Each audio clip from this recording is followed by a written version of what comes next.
नमस्कार, मैं यशपाल हंस करनाल से ज्योतिष की चर्चा और अन्य चर्चाओं के साथ। आशा है आप प्रसन्न होंगे, आपका परिवार सुखी होगा और आपके पास धन और ऐश्वर्य की कोई कमी न रहे, ऐसी मेरी प्रार्थना है।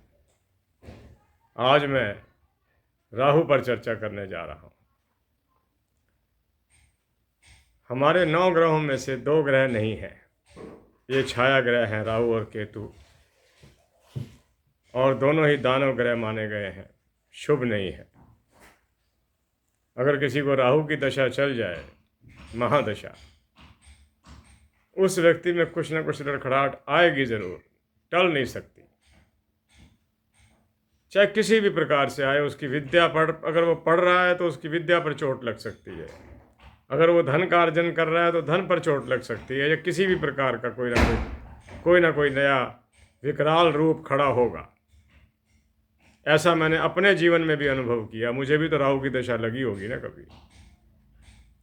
मेरे प्यारे बंधुओं, दर्शकों, मैं आपको इसका क्रमबद्ध तरीके से समझाता हूँ।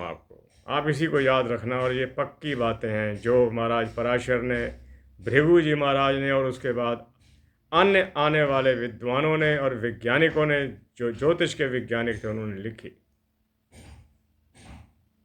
पहली बात तो ये है कि अगर राहु डिस्टर्ब हो जाए और लगन में बैठ जाए, मैं यहीं से बात शुरू कर रहा हूँ, राहु लगन में बैठ जाए और डिस्टर्ब हो, ये आदमी को युवा अवस्था के अंदर मुहासे दे देता है। अगर इसकी दशा चल जाए तो, इसकी दशा महादशा चल जाए तो ये मुहासे दे सकता है, मुंह पर दाग हो सकते हैं, और ये काफ़ी लंबा समय ले जाते हैं।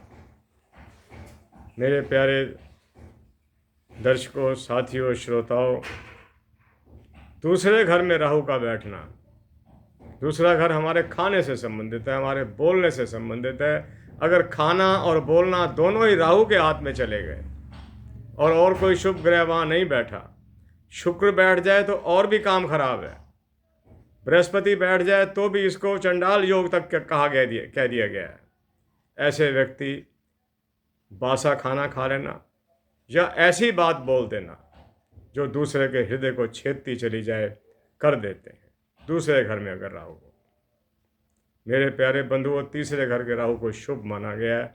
अगर ये अकेला हो तो शुभ है। ऐसा आदमी पुरुषार्थी होगा, अपना काम करेगा, अपने काम में कोताही नहीं बरतेगा, अपनी संतान के प्रति, अपने परिवार के प्रति वो एक रिस्पॉन्सिबल पर्सन होगा। आगे चलता हूँ। चतुर्थ भाव, चतुर्थ भाव का राहु, चतुर्थ भाव हमारे हृदय का है, हमारी मानसिक स्थिति का है, हमारी समाज के प्रति सोच का है कि हम समाज के प्रति अच्छा सोचते हैं या अपना लाभ ही लेकर बैठे हैं।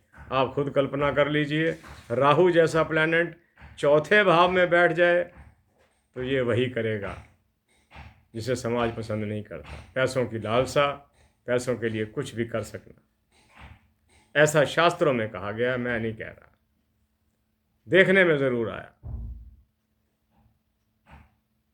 अगर 5वें घर में राहु हो, इंसान अपनी संतान के प्रति चिंतित रहता है, संतान अपने बड़ों का साथ नहीं देती, ऐसा कहा गया है।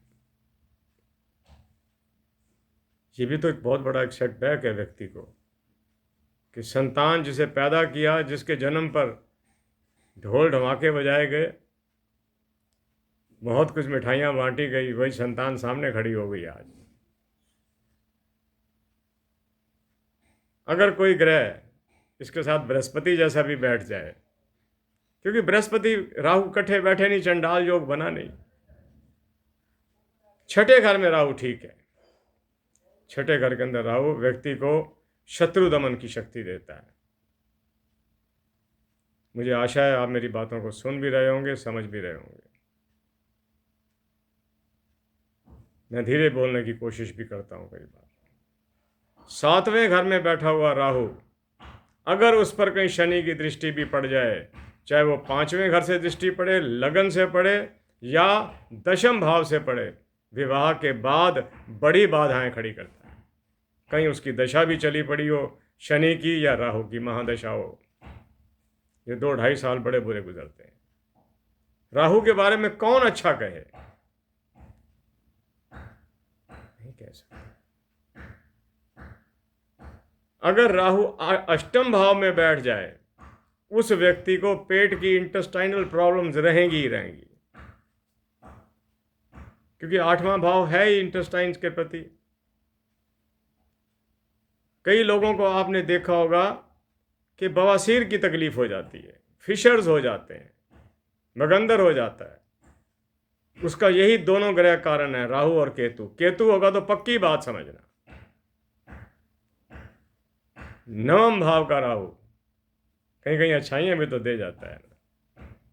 अगर किसी के 9वें भाव में कहीं शुक्र की राशि के अंदर या बृहस्पति की राशि के अंदर राहु बैठ जाए, वो बहुत अच्छा एक काउंसलर होगा। दूसरों को समझाने की उसके अंदर अनुपम शक्ति होगी और खुद भी आचरणवान होगा। ये अच्छाई भी नोट कीजिएगा। अगर 9वें भाव के अंदर किसी का राहु बैठ जाए, he will be a very nice counsellor. दूसरों को समझाने की तर्क शक्ति उसमें व्यक्ति में कमाल की होगी। अजमा कर देखा है 40 वर्ष के जीवन में। 10वें भाव का राहु व्यक्ति को राजनीति में ले जाता है। भले वहाँ स्वार्थ की नीति हो या कैसी भी नीति हो, अपना व्यक्ति अपने हित सोचेगा, वो अपने हित सोचेगा। 10वें घर का राहु व्यक्ति को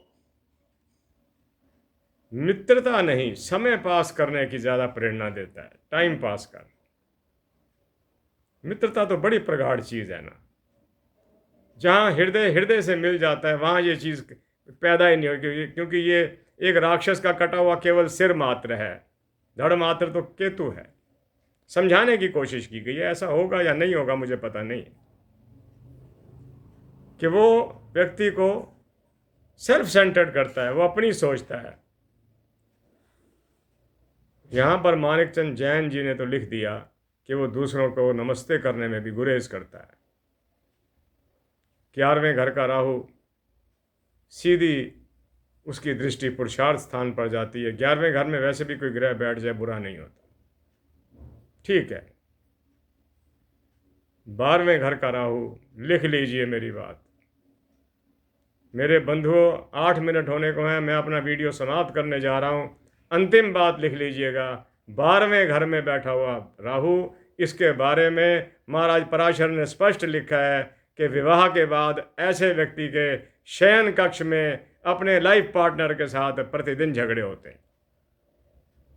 समझ गए होंगे आप सारी बात। 8 मिनट से ऊपर हो गया। मैं आपसे आज्ञा भी चाहूँगा, आपके परिवार की, आपके संतान की, और राहु जैसे प्लैनेट, केतु जैसे प्लैनेट आपको कष्ट न देवें, इस चीज़ की मांग सरस्वती से मैं निवेदन भी करता हूँ। वो मेरी इष्ट देवी माँ है, माँ शारदे। आप सुखी रहें। आपका प्रेम, आपका सौहार्द, आपका सम्मान मेरे लिए बहुत बड़ी बात है। मैं कल चर्चा करूँगा केतु पर, अगर मुझे याद रहा, और मैंने अपना चैप्टर तैयार भी कर लिया, क्योंकि बोलने से पहले हमें चैप्टर तैयार करने पड़ते हैं, वरना गलतियां हो जाती हैं। लोग कहते नहीं हैं, हम कहते हैं। जब मैं कथा पे जाता हूं करने के लिए, तो मुझे अपना चैप्टर तैयार करना पड़ता है कि कोई त्रुटि ना हो जाए मुझसे, कोई मैं गलती ना कर बैठूं।